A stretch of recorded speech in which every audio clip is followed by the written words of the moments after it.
Every week I slide in, break it down just right. Talking boats with the passion that I bring to the mic.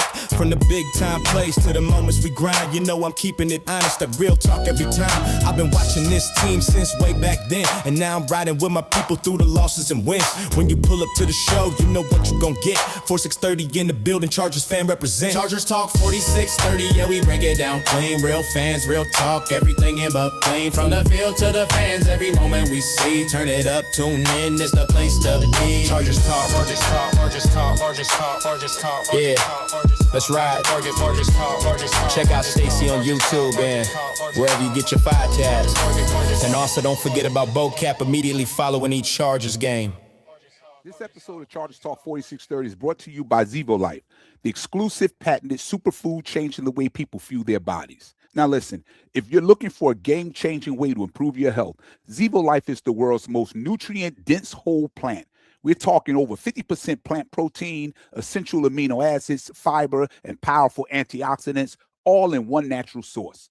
1 teaspoon a day supports your gut, boosts your energy, and promotes healthier skin and hair. And the best part, people everywhere are giving it a 5-star review because it works. So if you're ready to feel the difference, head over to Zevo.life and start your journey with their 30-day risk-free guarantee. And because you're a loyal listener of this podcast, you get an exclusive 30% discount. Just use my code ChargeTalk4630 at checkout. That's without the R. That's ChargeTalk4630. Take control of your health today with Zevo Life. Your body will thank you. Good morning or good evening, depending on where you guys are located. This is Stacy, and welcome to Chargers Talk 4630. Please like, share, and subscribe to continue to get our content once we go on live or release the latest episode. I truly appreciate everybody for checking in and supporting this podcast. Now, I want to start off by saying this. I've really been studying this Texans team.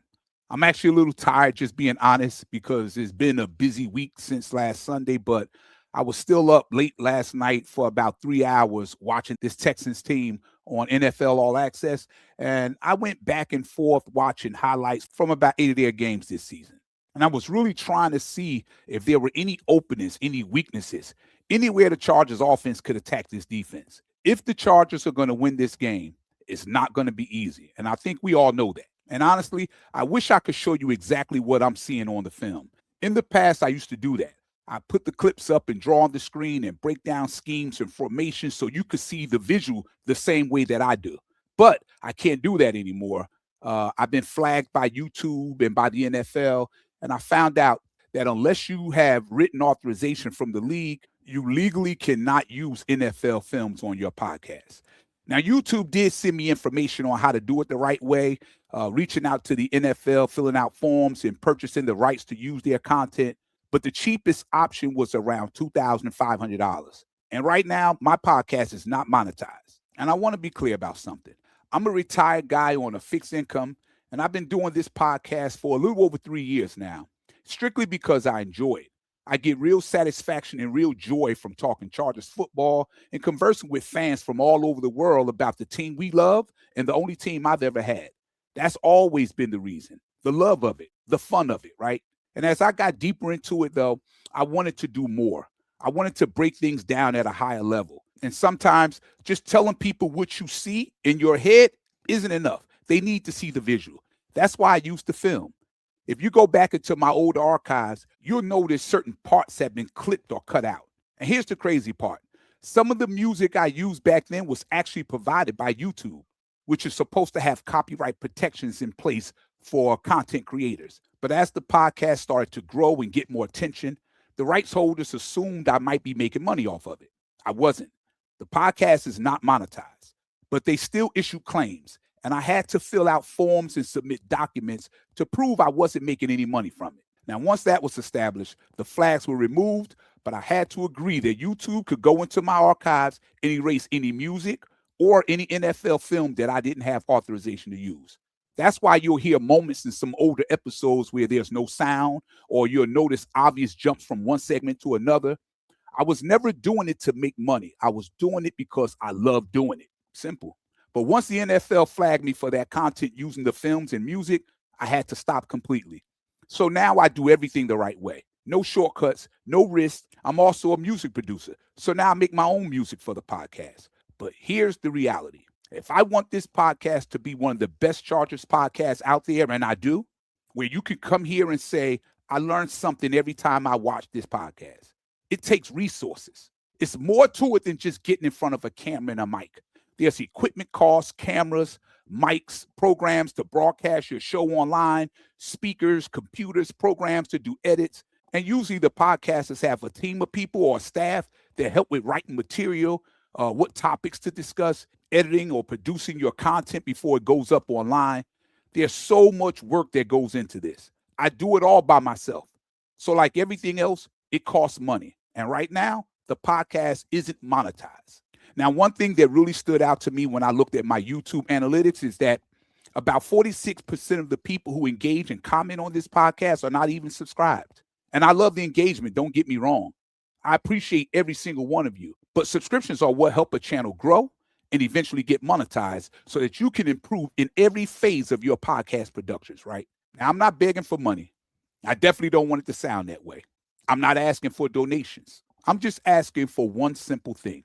If you enjoy the content, if you like what we're doing here, and you're already part of the conversation anyway, please hit that subscribe button. It's free, and it helps me to get this podcast to the point where I can pour even more into it and make it better for you, which makes it better for me. So this year, I'm asking Santa Claus that the one gift is for more subscribers so that I can get monetized. I can put up a short and get 10,000 likes and hundreds of comments. But if you guys are not subscribing, then my channel is not growing. So that would be the perfect Christmas gift for Chargers Talk 4630. All right, with that being said, let's get into this huge game coming up this Saturday. This is why I think the Chargers can exploit some things against the Texans. The key for me is aggression, controlled aggression, right? You got to run the ball right at the Texans. That does two things. It forces them to respect the run. It keeps heat off Justin Herbert because we already know their pass rushers are going to come flying off the edges, trying to harass them all day. This has to be one of those games where the offensive line shows up and executes. I'm talking about leaning into the two tight end sets, maybe even bringing in an extra lineman and just getting physical, right? If you can soften that defensive front early, that's when things really open up. Once they're forced to back off a little, that's when Justin can take his shots downfield. Now, look, Houston's defense is legit. They're generally excellent against the run. They control gaps well, they discipline, and they don't miss any assignments. They've got elite edge guys like Will Anderson Jr. and Daniel Hunter, and their four-man rush is just nasty. They collapse pockets fast, they make lanes disappear, and they force offenses to hesitate. That's why they're consistently ranked as one of the top defenses in the league overall, right? But here's the opening. Lately, they've had some issues up the middle, right? Injuries to defensive tackles like Tim Settle and Mario Edwards, it has thinned out their depth. And when the teams have been able to get movement inside, bigger runs have shown up. They're still a strong unit. Don't get me wrong, but that drop-off has been very noticeable. And one more thing, I've seen with this Texans defense, even when they play well as a group, they sometimes allow one opposing player to have a big game. If the Chargers commit to the run, stay patient, and don't abandon it too early, that could be their opening. Look for this to be a Mario Hampton statement game. Win up front first, protect Justin Herbert, and then let the passing game hit when the defense finally loosens up. That's my blueprint. That's what I see on film. Even if I can't show it to you right now, I believe we're going to get monetized sooner than people think, and I'll be able to break down footage again like I used to. And I want to finish this off by going back to Jim Harbaugh, because to me, this was the best signing in the history of this organization. I want to say this because we have a lot of new subscribers that's still learning what this podcast is all about, right? The regulars already know. So for you guys that are just coming on board, thank you. But listen, we now have a head coach with a true football mind. We now have a head coach with a real history. We now have a head coach with a real past. We now have a head coach with a huge resume when it comes to building winning teams. He knows how to build a culture. He knows how to establish an identity. He knows how to create a mindset. And he knows, with the help of his coaches that he brought with him, how to coach a team to play tough, fast, and physical. You couldn't see it when he got here, but you see it now. It's not always going to look pretty, but at the end of the day, this man is driven by one thing: winning. This is a big game against the Houston Texans because they have a legitimate defense just like we do. And a lot of people believe that with the issues on our offensive line, and we do have some issues, people think that's going to be our downfall, not just in this game, but in the playoffs as well. But I'm going to say this right now, and I've been saying it from day one. Go back and check my archives. From the very first day Jim Harbaugh told you, people was upset, people were angry. They said the Chargers were putting handcuffs on Justin Herbert, not allowing him to throw for 350 to 400 yards anymore. People were upset when the weapons were cut loose, when Mike Williams and Keenan Allen were gone. Last season, it was basically Lab McConkey and not much else that you could really rely on. And the whispers was, this philosophy is not going to work. You've got a generational quarterback, and you're not maximizing his skill set. This is what people were saying. But the whole time, Jim Harbaugh had a plan. And that plan has brought this organization back to respectability in just 2 years, even if the national media don't want to acknowledge it. But they know. We've been competitive for 2 straight seasons under Jim Harbaugh. We've had back-to-back multiple-win seasons for the first time since 2006 and 2007. And now you're starting to see the vision. You're starting to see the identity.